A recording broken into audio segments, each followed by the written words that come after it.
to NCCI's Insights Video Edition.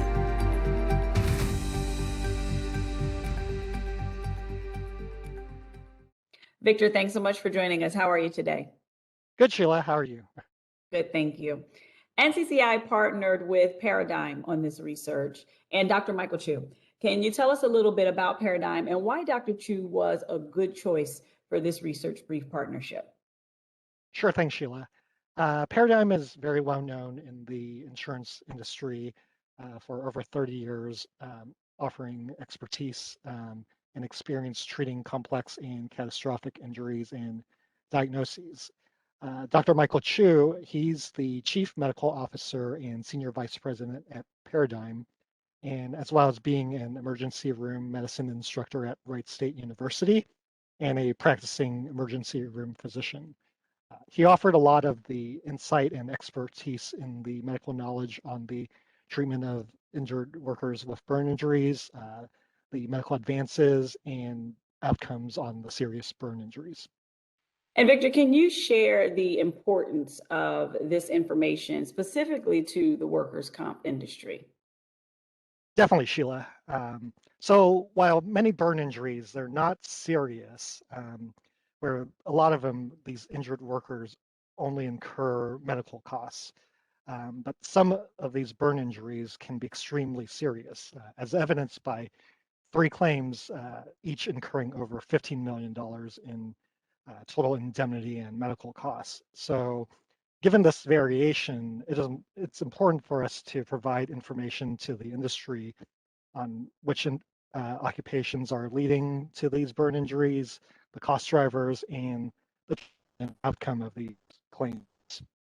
And the article covers several key findings, and we can't get to them all during this interview, but let's touch on a few of them. The first one being that few fatalities for injured workers occurred each year. Can you talk a little bit more about that key finding for us?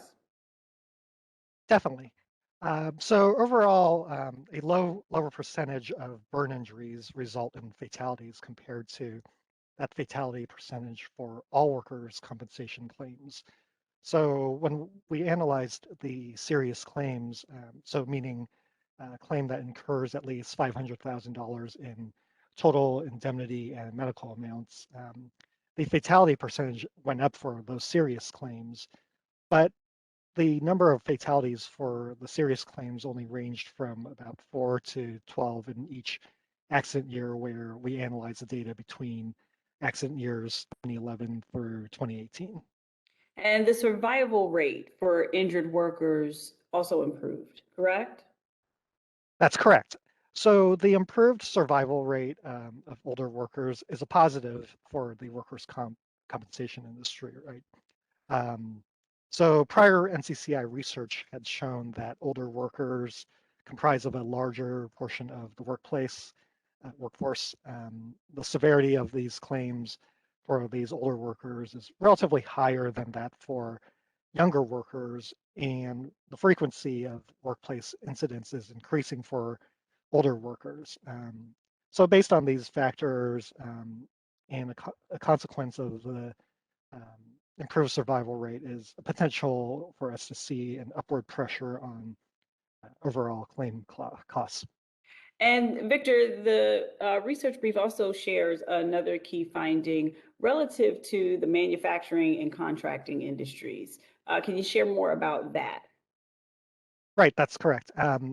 And when we looked at all burn injuries in our data, we observed a lot of claims in the goods and services industry. So here you can think about the restaurant workers, right? So when we narrowed our focus down onto the high severity burn claims, the injured workers came from a different set of occupations and industries. So, for example, some occupations where we saw the most high severity burn claims were for trucking, electrical wiring, electrical light and power line construction and workers, restaurants, and chemical manufacturing.